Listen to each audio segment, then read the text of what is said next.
durée d'action très variable qui varie de 8 heures à 72 heures. La principale molécule utilisée est l'hydrochlorothiazide, notamment les Hydrex, qui s'épaissent. Voilà, et qui se présente sous forme de comprimé de 25 mg, à la posologie de 0,5 à 3 mg kg poids qui est réparti en 2 à 3 prises chez les nourrisseurs des enfants de moins de 2 ans. Diapo. Et les principales, les indications spécifiques des diurétiques thiazidiques, il faut retenir que c'est l'hypertension artérielle. À la limite, ils sont aussi utilisés dans les insuffisances cardiaques et dans les lithiases calciques idiopathiques. Ils sont contre-indiqués dans les cirrhoses parce qu'ils sont pourvoyeurs d'une encéphalopathie secondaire aux complications des cirrhoses. Et ils entraînent aussi, ils sont contre-indiqués dans les hypocalémies parce qu'ils entraînent aussi des troubles de rythme type de blocs auriculaires ventriculaires et puis des torsades de pointe. Les effets secondaires sont aussi l'hypocalémie, l'hyperuricémie, l'hyperglycémie, la déshydratation secondaire au vomissement et diarrhée, bien sûr, et l'hyponatrémie et une hypomagnésémie. Les diurétiques épargneurs de potassium ou antagonistes d'aldostérone, le chef de file est notamment l'aldactone, qui se présente sous forme de 25, 50 et 75 mg. Il est prescrit chez l'enfant à la posologie de 0,5 à 4 mg kg par jour, qui est réparti en une ou plusieurs prises chez le moins de 12 ans. Ils sont indiqués dans les insuffisances cardiaques, dans le syndrome néphrétique. En cas d'hyperaldostéronisme, la posologie est de 100 à 400 mg par la surface corporelle par jour en une ou deux prises.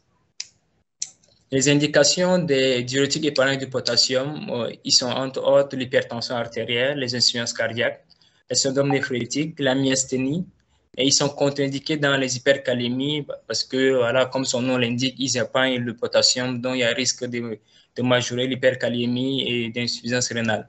Et leurs effets secondaires sont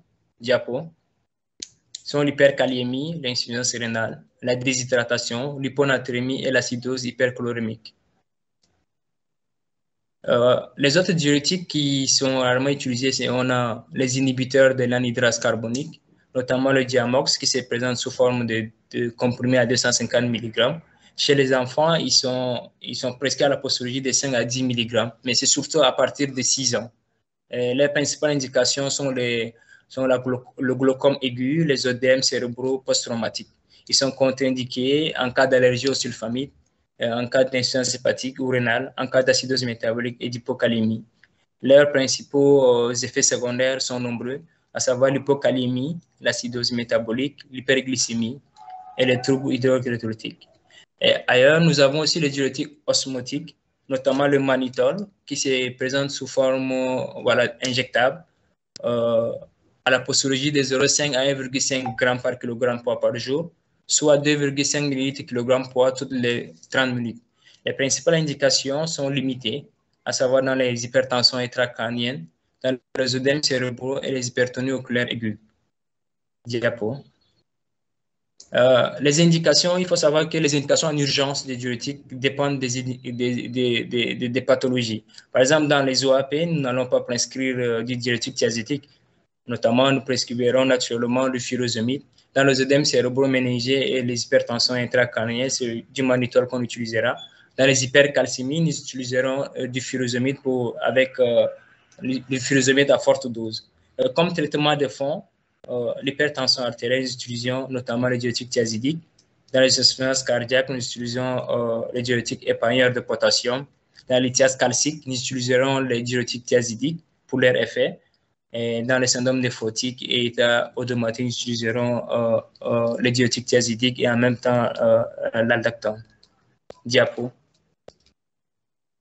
La contre-indication commune à toutes les classes, les contre-indications communes à toutes les classes de diurétiques sont entre autres les allergies aux produits, l'insuffisance rénale aiguë fonctionnelle, parce que voilà, toutes les classes sont toutes pourvoyeuses d'hypovolémie ou de déshydratation.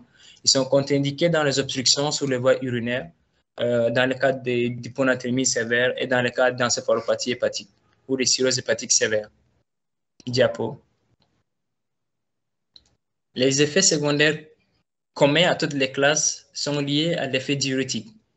Ce sont notamment la déshydratation extracellulaire, l'hypotension orthostatique, l'hyponatrémie par baisse du volume extracellulaire avec une nature qui est augmentée, l'insuffisance rénale fonctionnelle, pouvant potentialiser la toxicité des autres médicaments à élimination rénale et les réactions allergiques. Diapo.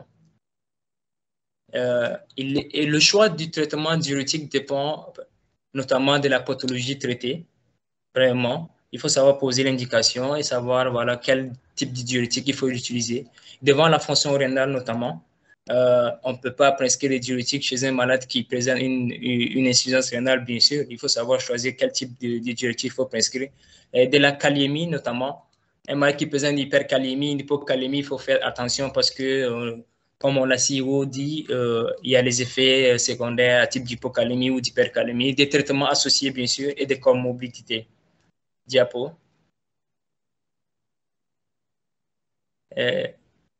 La surveillance. C'est beau de prescrire un diurétique devant une indication, et c'est meilleur de surveiller parce que on pourrait éviter tous les effets secondaires et les complications dont on les a cités. C'est pourquoi cliniquement, qu'est-ce qu'il faut surveiller? Il faut scoper le malade. Voilà, il faut prendre le poids, il faut vérifier la diurèse, quantifier la diurèse, pardon, prendre la tension artérielle. Et concernant les signes cliniques, vérifier les œdèmes, la dyspnée et ausculter le malade, notamment s'il y a des crépitants dans le cadre d'OAP. Et rechercher des complications de diurétique, notamment la déshydratation, l'hypotension artérielle, des signes neurologiques secondaires aux troubles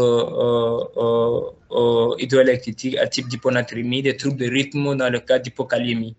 Et en biologie, il faut notamment réaliser des bilans, à savoir l'urée et la créa, l'ionogramme sanguin urinaire, qui se font selon le type de diurétique administré. Yeah. Diapo. En conclusion, les diurétiques ont une place importante dans nos pratiques médicales. Il existe plusieurs classes qui diffèrent en fonction du mode d'action. Ils sont prescrits devant une éducation justement bien justifiée et une surveillance rigoureuse pour éviter les effets indésirables. Merci. Très bien.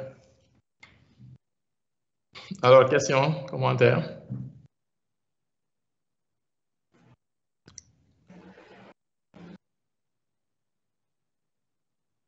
C'est clair. Diurétique de Lens, anti-aldostérone, thiazidique.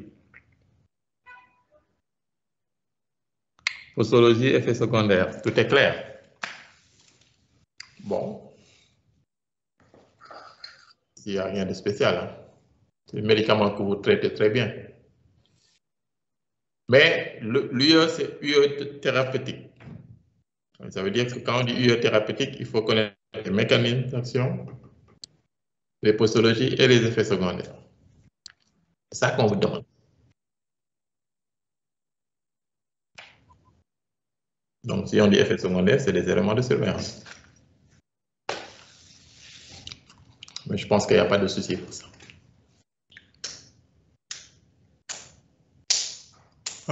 Pas de commentaires. C'est bon. Allez. Donc, mercredi, même chose. Hein? On ne commence pas avant 17h parce que ça va être même difficile, mais je vais m'arranger. Parce que normalement, on a une planche à la fac. Bon, sauf si je n'y vais pas. Je vous dirai. Sinon, on commencera vers 17h ou à 17h30. Il reste que 2 cours de toute façon. D'accord, oui. Professeur. Oui. Oui, professeur. Oui. Même si on commence à 18h, ça va aller. Parce que jeudi, c'est férié. Donc, il faut calculer, ouais, 17h30, quelque chose comme ça. Ça marche. D'accord, professeur. C'est parfait. Au revoir. Ok, au revoir. Merci.